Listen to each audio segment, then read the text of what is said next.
Kumusta mga kababayan? Welcome to our channel Migrant News.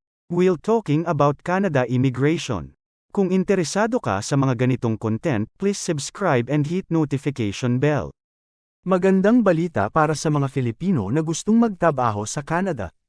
Dahil isa ang Pilipinas sa napili nilang bigyan prioridad para tugunan ang kakulangan nila ng manggagawa sa kanilang bansa. Dahil dito, tinutulungan ng gobyerno ng Canada ang mga employer sa Canada na kumuha ng mga mahuhusay na manggagawa na kailangan nila para punan ang mga trabaho at palaguin ang ekonomiya ng bansa. Si Honorable Mark Miller, Minister of Immigration, Refugee and Citizenship, ay inihayag noong ika-19 ng Oktubre taong 2023 ang paglulunsad ng Can Work Philippines. Isang pilot program ng Canada Immigration, na kasabay ng kauna-unahang Philippines-Canada Friendship Week. Ang pilot ay mag-streamline or pabilisin ang pagproseso ng work permit para sa mga karapat-dapat na employer ng Canada at payagan ang mga employer na mag-schedule ng maramihang appointment para sa mga medical examinations at biometrics. Para sa mga potensyal na empleyado, upang ang mga bihasang manggagawa sa Pilipinas ay maaaring makarating sa Canada.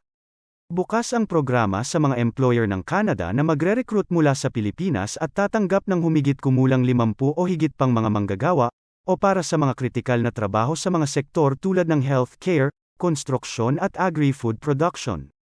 Seryoso ang Canada sa mga responsibilidad nito na protektahan ang mga temporary foreign worker.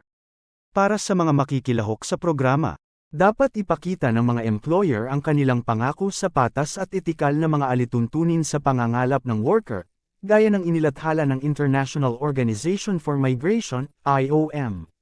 Bukod pa rito, ang IRCC ay magbibigay ng $200,000 sa IOM upang suportahan ang pagpapatibay ng patas at etikal na mga pamantayan sa pangangalap sa Pilipinas. Ang pagpopondo ay makakatulong sa IOM na makipagtulungan sa gobyerno ng Pilipinas. Magsagawa ng mga sesyon ng pagsasanay para itaguyod ang Fair and Ethical Recruitment Due Diligence Toolkit ng IOM sa mga organisasyon na kasangkot o may interes sa pag-recruit ng talento sa bansa. Please click like and subscribe kung nagustuhan niyo po ang video na ito. Maraming salamat po.